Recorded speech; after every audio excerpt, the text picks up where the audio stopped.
It is my absolute pleasure to welcome you to the Good Eats panel.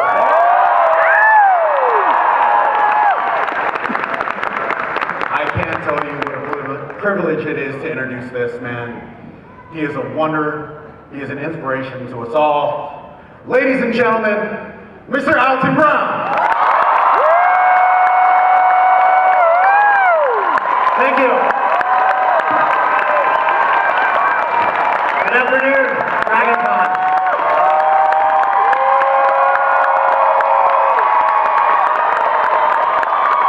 How do you like my costume? My name is Alton Brown. So this is going to be the first ever Good Eats panel at any con ever. So I'd like to bring in some of my cohorts from the show Good Eats, if you remember that. Anybody still? Help me out, guys. Martin Hansard, an actor who played a bunch of roles on the show. Ricky Eaton, who played W. Monkey Yates, who also played the Dungeon Master. Todd Bailey, my production designer. Widdi Turner, who played almost every female role on the show. And my attorney, or Twitchy, I can't remember what his name is. So I'm gonna sit down now, and we thought that we would do a little jabbering, and then we're gonna spend at least half of the time taking questions from you guys, and then we might have an announcement to make. We all have pens and paper up here for some reason. We do. We can take notes. We'll put it there. So I'm going to give the opening a B+. And that's how that works on the show. It's an autocratic kind of thing. You can have my pen back. So hopefully you guys recognize everybody that is here at the table. This certainly isn't everybody that worked on Good Eats, but it's the only people that aren't currently in jail or missing. Charges are pending. Or dead. What's that? Charges are pending. Well, you know, if you're out on bail, it doesn't count. All right.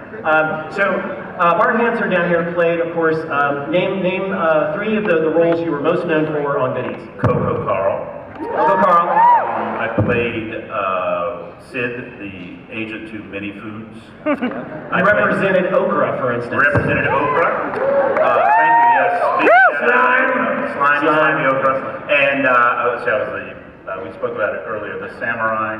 Yes, you played you were the riff on John Belushi. Riff on John Belushi. And we were talking about the fact that you could never have done this today in today's political climate. No. You could never have a white dude playing a Japanese dude. Right. But I could play the Cinnamon again. But you could play the Cinnamon, absolutely. And we'll get into a story perhaps later about how you saved my bacon on something else. The only person that was on the show who was an actor or actress who only played one role was Vicky Ng, who played the role of W.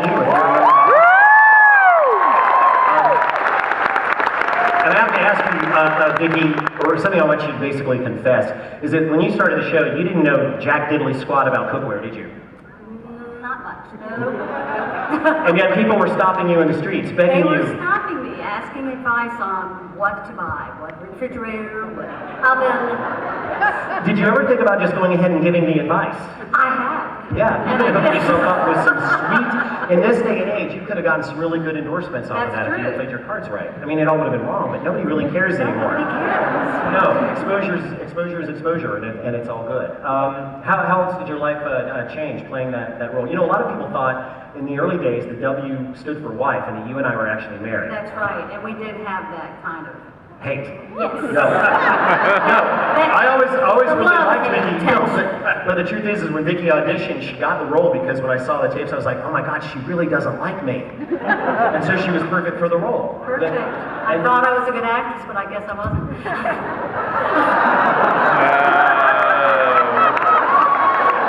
Solid A. Get rid of Vicky Ng. Yeah, Ng is out. So, Lucky Yates actually started. Do you know this guy? Well, he's dating most of the women here, so, and half of the men dressed as women. So, Snark C-. Snark D-. Hi. So you actually started on the show when you were having to play somebody that we wrote in to replace Vicky. Yeah, Vicky wasn't available for a certain show, and so you're like, these are probably going to come up more and more often because Vicky is a very popular actress in Atlanta. And so you created this other role called Niedermeyer that was going to be sort of a sniveling kind of a... Typecasting. Yeah, well, when you snivel right, I guess. I guess you did. But you quickly moved on. Yeah, because Vicky realized that, oh shit, there's another guy. I'm not gonna be unavailable anymore. Did you say that? Yeah. Oh, sorry, children. Did I make a poopy talk? Yeah. But then you became... Is this family friendly? Well, I have a whole bunch of jokes that... No. But then we wrote the Dungeon Master. Yes, and then I became the Dungeon Master. A bunch of French guys, because we realized later as we were talking this over this afternoon coming down here, then you played Nicolas Appert, the inventor of the... Nobody? Nicolas Appert, inventor of the... Tin can. One person Yeah, in the the tin back. can. One person who can move up to this seat right here. That's reserved. You played Toulouse-Lautrec in the Chocolate Mousse Show. Yes. And... Louis Pasteur, yes! You did. In a You couple did of episodes, I believe. You played Louis Pasteur, the father of pasteurization, hence Pasteur. And then you played Sylvester Graham, who's not French, but invented the graham cracker. Yes, to quell lust. Can I say that in a Yes, family you friendly way? can. He invented, the graham cracker was invented to cool down your cojones. He felt as though spice, anything that was flavorful or spicy, enraged a man's humors a little too much. And so to quash that down, he was like, I'll make a really bland cracker. And what's funny is it got him so late. I mean, because it was a really good cracker, right? It was a good, I don't know. You've never eaten one, have you? What's that? You've never eaten one, have you? You never had it. Well, the graham crackers today are completely different. Where obviously, Cosby never served graham crackers. That's all I'm going to say.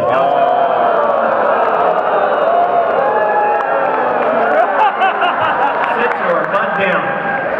Over on this side, the band, probably the only person who worked on every single episode of Good Eats beside myself, Todd Bailey, my production designer. Who invented, if any of you are fans of any of the puppets on Good Eats, you're actually, Lucky operated a lot of the puppets, but you created the yeast puppets, and you remember why? Because we didn't have a budget. Yeah. We had no money at all. Diners, Drive-Ins, and Dives spends more money on napkins every year than we had per episode for a full budget. So you came up with the sock Well, puppets. if I remember correctly, it's one of those moments where you came up to me right before lunch and said, "Hey, do we have any puppets?" No. Can we have puppets? Sure. Are you wearing socks? I'm wearing socks. And that was it. Yeah. And they were dirty socks, if I remember when we first started them. But, Wait, where are my socks, actually? We were talking today about the fact that we were so cheap on the show that we had bought the giant meatball that ran over Lucky, and I don't remember the episode. Hey, what was the name of the episode? Meatball. Yeah. We started with a 4x4 piece of polystyrene, and you made a ball out of it. And then we slowly went whittled from it. there to a pomegranate. I cut it in half and we had to make a pomegranate. We saved everything. We had no budget. So And then it became it became a mushroom. a mushroom. And I'm trying to remember the last one. It got down to something about this big. So it all looks like a nutmeg, an actual real life nutmeg. So that's called being cheap. Frugal. And frugal, and everything on the show was about that. So Widdi Turner, who's next up. Do you remember your first role? It was the French girl in Great Great Expectations. You only saw the back of my head. So the rule on the show was always, if you're going to work on the show, you have to be in the show. And Widdi was the production coordinator, a job that Jim later did. But you were the production coordinator, and one day we were like, who can do a French accent? And I said, I can't. Done!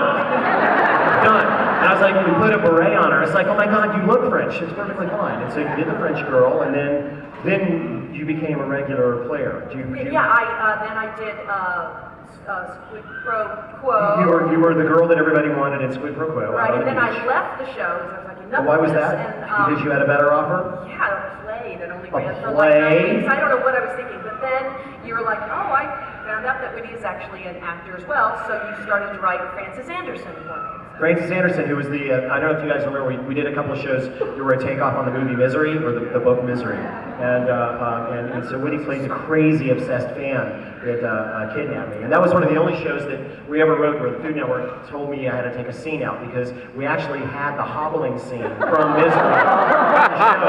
And we were going to use it to demo meat tenderizers. And I it was kind of dark. I mean, but funny dark. You know? And Great scene. it was what? Great scene. It was a great scene, and Food Network got it was like, no. So we had to take it out. It was kind of sad. I'm sure we wrote something. You did 2 episodes as Francis Anderson. Right. And then you played Mrs. Lovett in our Sweeney Todd. Yes, that was my favorite episode. Our Meat Todd. That hair thing that you did was, pretty obscene and strange in a big way. And then the last person here, Jim Pace, who's also my drummer on tour, started production manager as well, and then started playing my attorney, and then eventually ended up in a hollow tree with a big guy wearing fake ears as an elf. And so you actually, I think, played more bit roles than anybody else on the show, because there was nothing you wouldn't do. Right, exactly. You'd show up to work and you would be like, hey, you want to play this part? Okay. Or you're playing this part. Yes. And there you go. It would be more like, How long have you been with us? Yeah. How long have you been with us? A week? Okay, great. Okay, great. Years on and get into the tree. We were talking, we made him get in an ice cream cart. Yeah, one of his first weeks there, we had an ice cream cart that was, an old push ice cream cart that was too small for all of us to get into. But Jim at the time could fit it, but Jim's claustrophobic. Do you want to work in TV or not? It's a valid question. And he did. We got in. But I didn't realize that the people that rented us the cart made us keep it plugged up so that it would stay cold. Yeah. And I put you in there with like a blanket. Couple sound blankets, yeah. It was cozy. Yeah. Okay, I can't lie. They didn't, but we just plugged it in anyways.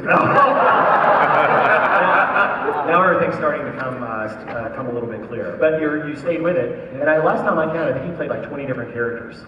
Because you played everything. When I made the funny Dutch guys dress up in the carrot scene in the grocery store, you were one of the guys. Yeah, there was something RAF, you were one of the RAF guys with the orange faces from the carrot show, and then Jim, don't you have the best French accent? Can we hear it? do the French accent, because we needed somebody to be French because Widdi, was doing a play. So it was like, okay, give us your best French if accent. you're French, I'm sorry. Yes! It's absolutely amazing. I never even knew Food on my table. Wait, what's the American version of that? If that's your French accent, it's I have nothing. It's just like It's from watching The Simpsons for years. Yeah. I can't do it because I'm not French. But, I'm maybe part. I don't know. So before we turn things over to the audience to ask us questions and embarrass us, do you guys have anything you want to ask each other? Because we've actually I haven't seen some of these people in a couple of years. Some of them will be pretty much every day. Lucky loiters outside the gates, but he doesn't have a coat, so he can't get in. those fences are so climbable. They are. Now Now that we have the Doberman, that's not really happening as much. Does anybody have anything you've always wanted to know from one of the other people on the panel? Oh, then you're just pulling this out on us right now. You should have prepared us for this moment. No, I wanted you to be a little uncomfortable about it. Oh. We can take questions from them and then you can come back. Bart, do you have a question for... Yes, first off, I'd like to know how to audition for diners, drive-ins, and secondly, is it true, Lucky, that I once kicked a hibachi at you? A lit hibachi. No, you didn't kick it at me. You threw it at me. I did not throw it! That is incorrect! I do not remember the hibachi incident. Oh, you wouldn't. Bart and I have known one another for about 30 years now. And we were best friends in college. And when I moved to Atlanta, Georgia, I moved in with Bart. But I had no aim. I had no car. I was reliant on him for everything. And so I eventually drove him crazy.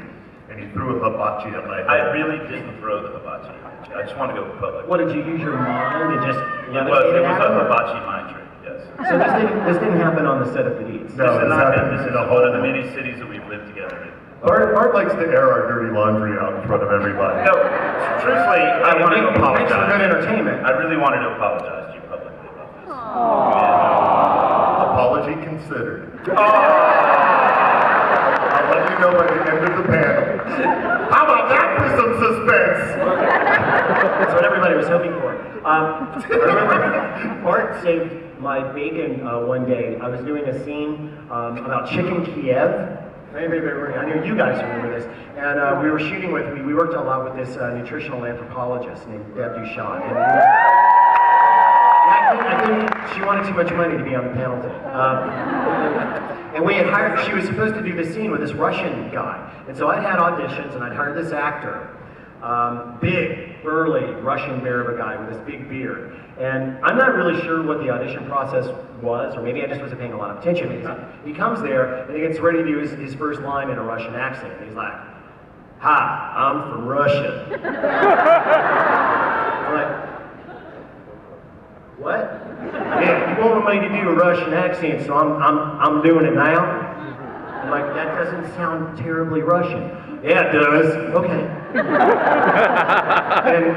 And I think it was a day that like Lucky needed to come in to pick up a check and didn't have a car, so you drove him or something. Yeah, something like that. And we had worked together a couple times, and I come running out of the hall. I'm like, Bart, what are you doing? Yeah, your eyes are the size of saucers. Yeah, I was scared. You were scared. Man, it frightened me, and he wasn't doing a Russian accent. See, I've been watching for 10 minutes, and I thought this was like a hoot. I thought this was planned. And so you're like, please, kid, what are you doing for the rest of it? And I said, well, I can stay. So you sent this fellow along. They put me in his sweaty costume. It was gross. And I come strolling. I'm like, Comrade Bronsky, and so you started laughing. It's the first time I ever got a stinger on the show. After the credits, sometimes there's little but also Peach's Melba, I got. Peach Melba, yeah, because that was you dressed up as Eating a... a bushel of peach, literally a Stand bushel. chorus part, stand Sorry, chorus. yes, I get lost. We did the scene. You were much relieved, and it sort of solidified my value, if it was there. But I have to say that from then, you would always change the scripts on me. I'd show up having gotten the script a couple of days before, and you're like, I've got 4 or 5 pages of changes. Because You can handle it. Because I can handle it. That's kind of the whole deal, I think. Anybody who stood the test of time on that show are the actors that could roll with that. Because many times we would shoot it one way, and then you'd be like, hold on, something doesn't taste quite right here. And then go back for 20 minutes, and then come back with a whole new script of like, all right, we're changing all of it. And if you could keep up with that, I felt like that would sort of cement your role of like, all right, I'm going to get asked back. And yet no one ever, even the people on the crew that were having to act, no one ever had a moment where you're like, no, I'm not doing this. I have dignity, I have self-respect, I'm not going to do this. So we used to always joke, we called them little snowflakes. So he'd get to a moment, everyone would be like, oh, he's making a snowflake. Snowflake means something else now, but it used to mean a precious little idea. Precious little idea that has to be. Yeah, I'm making a snowflake. How to make a snowflake. But nobody ever, Jim, you must occasionally have decided, I'm just not going to do this because I have dignity, because I made you do terrible things. No, I think the only time that I ever refused something was because I was in the hospital getting my gallbladder out. Which I thought was a pretty shallow excuse. Yeah. We actually made him bring the gallstone back. I wanted proof. I'd show it to him. He's got it in a little jar. The doctor told me to take 2 weeks of work off, and I'm like, I'll be back in a week. And I literally was back in the office in a week, and everyone's like, go home. Go home. But could you do the scene first? Because Lucky you Yeah, I'm bleeding out here, but no, I'll do it. Anybody else? Question? Comment? Anybody? I want to add to the whole thing about writing scripts at the last minute. Is this like ganging up on me day? Is that... Yes, a roast. But he would literally, we'd be on the set. There are photographs of us in our costume on the set with Alton as he's changing our lines completely.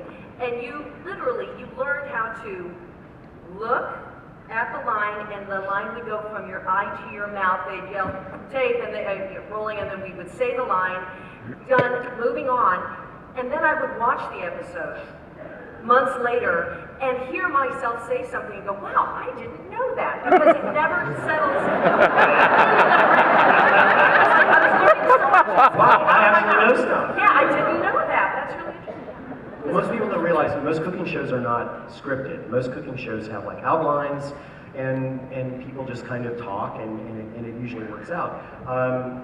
But Good Eats was a completely scripted show, and usually over and over and over and over. And you're right, it would disappear. And Alton is a genius. I know you already know that. There it is. I know you know this. But you have to understand that these shows are timed. timed very specifically. So he will sit there and the producer will say, okay, that scene ran 20 seconds too long, this segment needs to be 3 minutes and 40 seconds, and he'll be like, change it, do it, boom. He was a magician, it was just amazing. So you guys, Yeah.